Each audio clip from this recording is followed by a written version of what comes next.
Well, now to an issue a little closer to home. Australians, understandably, are growing angry with councils wasting a fortune on things that don't really help the local community.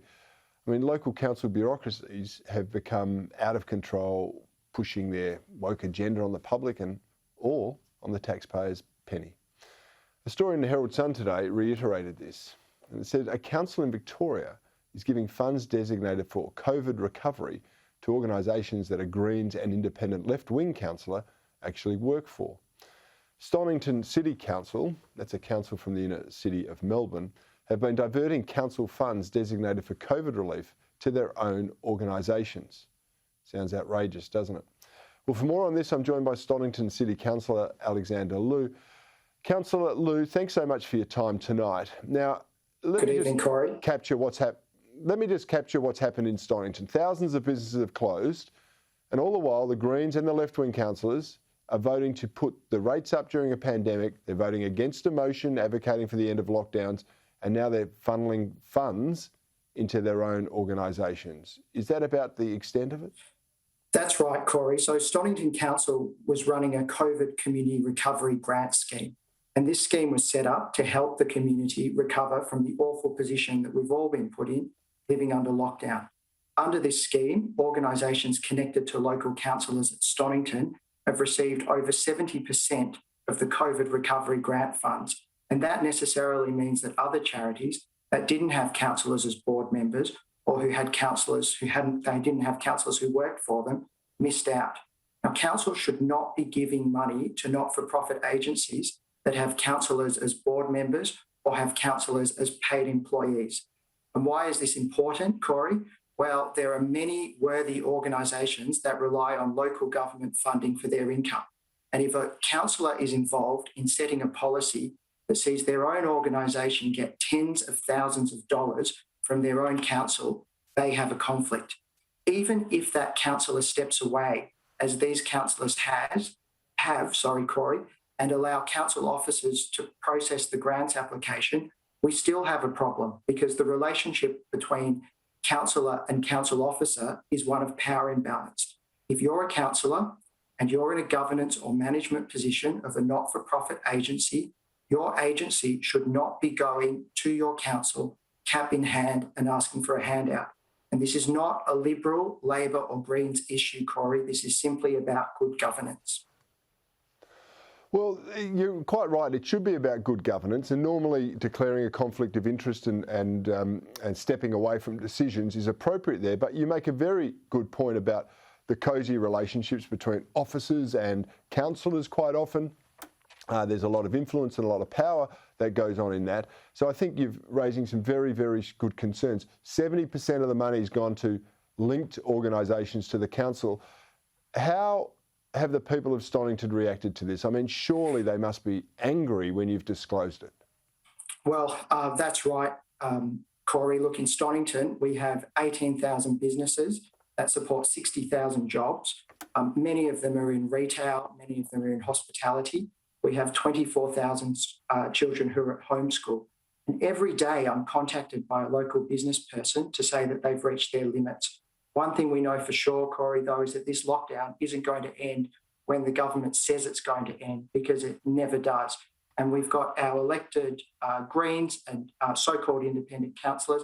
Do they vote to cut rates? No, they vote to put rates up. And this is quite hard for the community to stomach when we've got tens of thousands of dollars going in grants to organisations that they themselves are on the board of or that they work with. Yeah, and as you say, you've got all these businesses that are doing it very tough, particularly in the hospitality sector, tougher than probably anywhere in Australia, quite frankly, with all the Melbourne lockdowns. And yet, in the last couple of months, well, what's the City of Stonnington done? They've announced an emergency climate action plan. Have a look at this. The City of Stonnington is committed to immediate action on climate change. And while we've been working to reduce our own emissions, it's time to accelerate these reductions, ramp up the ways that we support our community, and prepare for changes to our city and community. Our draft Climate Emergency Action Plan outlines our path towards 2030 and a zero carbon future for Stonnington. Now, Councillor, it seems their priorities are all wrong. Shouldn't they be focusing on the businesses that drive the 60,000 jobs that you talked about?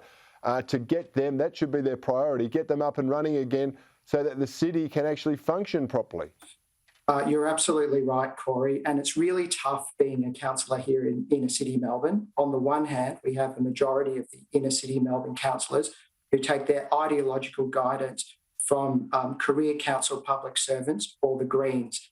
And so we've got these Greens-led and so-called independent councillors, and they're always advocating to put rates up at every opportunity and promoting their particular agenda. On the other hand, we have a small minority of councillors, such as myself, Councillor Marcia Griffin from Stonnington, Councillor Daria Callender from Hobsons Bay, and some others who want to see rates and charges cut and who want to advocate for their councils to return to focusing on local issues, the issues that the community really care about, like, for example, Corey, maintaining weekly garbage collection so that our backyards don't smell like uncollected rubbish. Yeah, that's a very good point. Roads, rates and rubbish, that's what they should be doing, but you're not the only one dominated by Greens councils in Victoria, isn't it? Moreland and Yarrabin and Yarra and Dearborn, they've signed up actually to an international campaign to ratify a non-proliferation treaty against fossil fuels. Now, this is not like saying I haven't got nuclear weapons in my backyard. They all drive cars. They all have trucks that are on the roads. They all need fossil fuels to heat their homes and power their electricity accounts. Why are they buying into this nonsense? Well, Corey, look, it's happened in our city as well. After we declared a climate emergency, I put forward a motion to suggest that our mayor should take public transport or ride a bike around the city. Because after all, Corey, if we're in a climate emergency and emitting carbon is the most important thing, why can't the mayor take public transport or why can't the mayor ride a bike? But of course, no, Corey, she keeps her ratepayer-funded car to go from venue to venue because it's a bit like with COVID and climate change. We're not always all in this together, Corey. That's exactly right. We're not. You know, Councillor, I've got to say I'm impressed. You're a young man who's obviously got a very solid head on his shoulders that is prepared to think about the future and the consequence of this. You're in an area where you're outnumbered, but you're keeping up the fight, and I think that is fantastic. So more strength to your arm. Councillor Alexander Liu, thank you so much for your time tonight. Thanks for having me on, Corey.